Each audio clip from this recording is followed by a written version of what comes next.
With the ballet world at a standstill due to the pandemic, it was time to pair together ballet dancers and other passionate artists to collaborate and create something new, to push ballet forward and to make room for new ideas to thrive.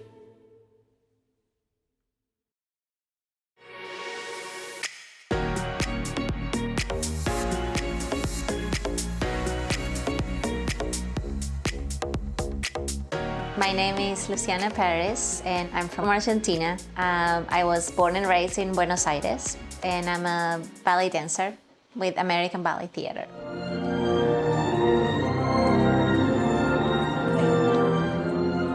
I've been with ABT for 19 years. It's crazy, I can't believe that's how long I've been there. It's a lot of work, it's a lot of dedication, and it takes a lot of trusting and believing in who you are. I enjoy being the object of creation so much. And this is the first time I'm going to be creating with an artist.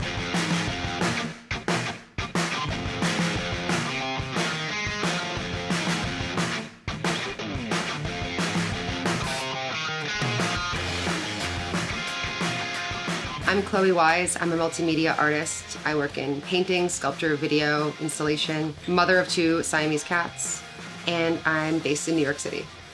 A lot of my work looks at the relationship between the body and commodity culture, the way things are portrayed to us and their deeper meaning within society, within our cultivation of identity, and within our interactions with each other.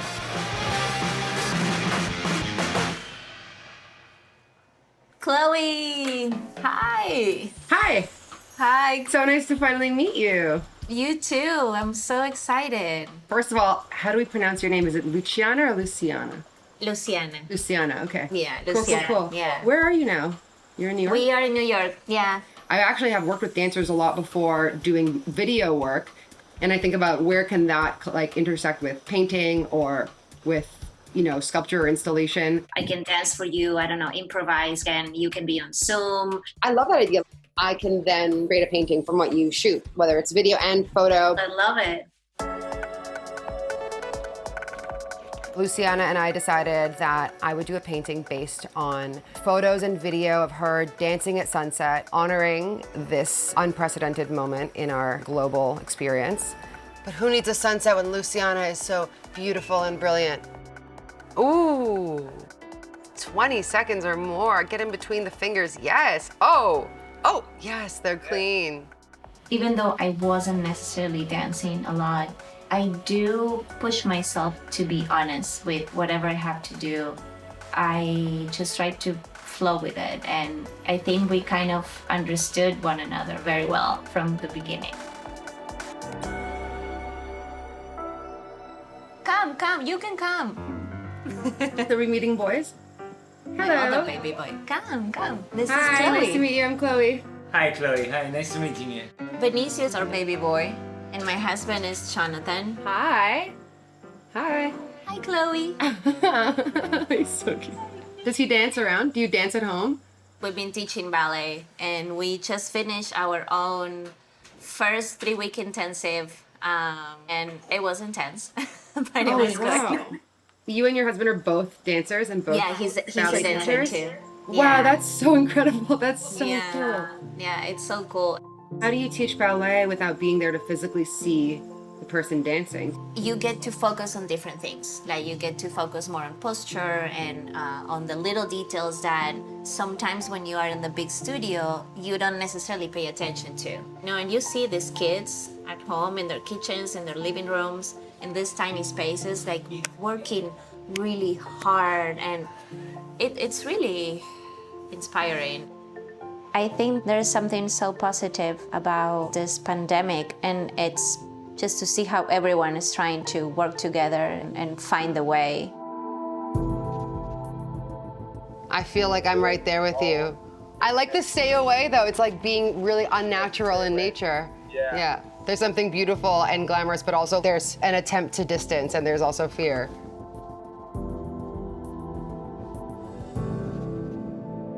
Where are you? That place looks amazing. Yeah, I'm in Long Island on the North Fork and it's so beautiful.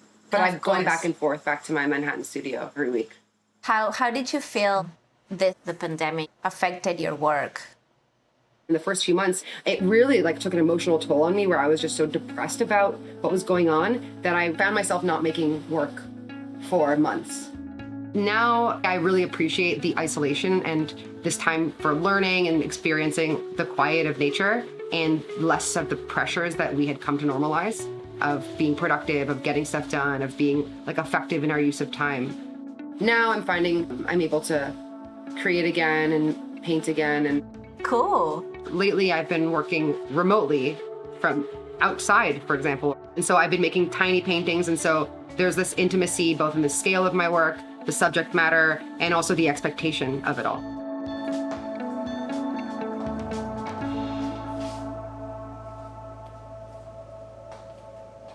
One of my most recent exhibitions that I had in London, a year before the pandemic occurred, had lots of Purell imagery, actually. Wow, that's crazy. I was looking at the allegory of cleanliness as a societal binding agent that is a rule that we have to abide by in order to be accepted within society. Purell ended up being this item of extreme value in the beginning of this virus, when that seemed to be this safe haven. If we can purify our hands, we can purify ourselves and find salvation.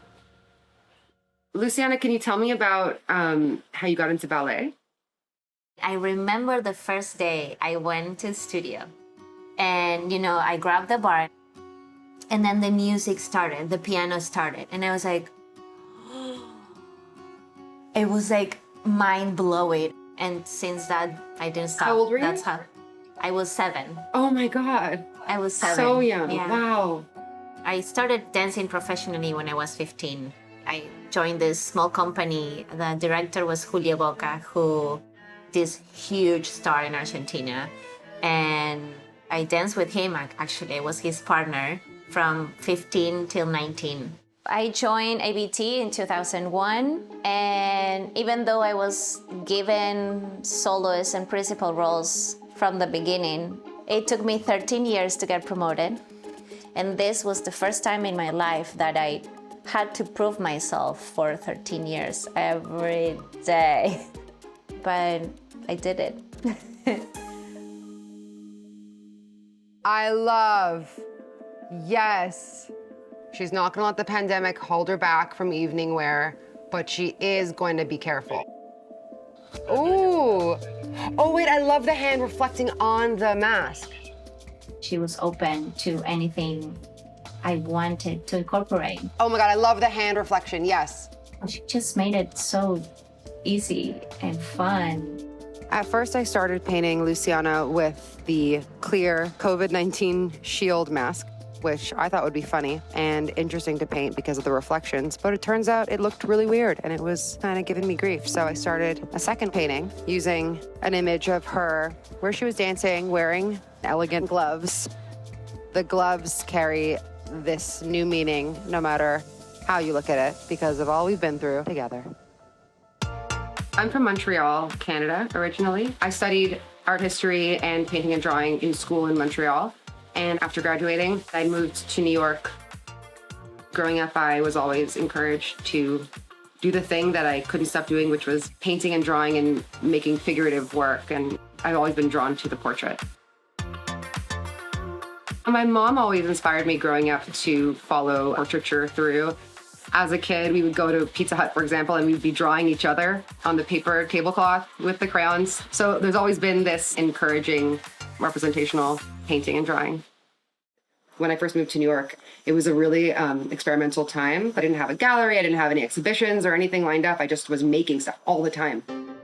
I was making a lot of really realistic fake food sculptures. One of the first sculptures I made that got any attention was actually a realistic sculpture of a bagel made of plastic, a urethane that was oil painted to look really real. And I had adorned it with a fake Chanel charm, Chanel strap. And I called it Bagel Number 5, and it looked like a bagel purse. A lot of the work that I made from there took on this sort of satirical, kind of realistic, campy, ironic critique of consumer culture. Commodities kind of explores that tension between believing in something because of the authority of the logo versus the actual thing itself. It's like we're scared, but we're keeping it glam. I just like the idea of blocking the sun, but you're also keeping 6 feet away. But I love like you interpreting that however you want in your dance.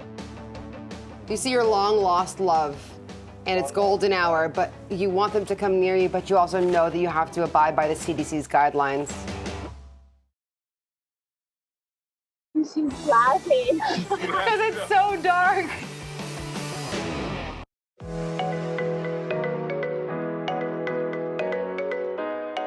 You know, we were trying in our collaboration to show how this quarantine process has been as artists. It was so inspiring to be able to create something in these difficult times. And I think that's what shows in the paintings, that a hard time can still be beautiful and we can still create. It's a true dialogue. She takes my idea, and then I take her idea, and then I give her a directive, and then she embodies it, and then I take that imagery, and then I transform it into paint. Like, that's a true 2020 collaboration because we don't have the luxury of getting together, and being hands-on. It was just so amazing, that experience, and then to see it come alive in the painting, it was mind-blowing. Yes, we're trapped in our homes, but at the same time, we're able to do these collaborations with amazing artists, and that gives me hope.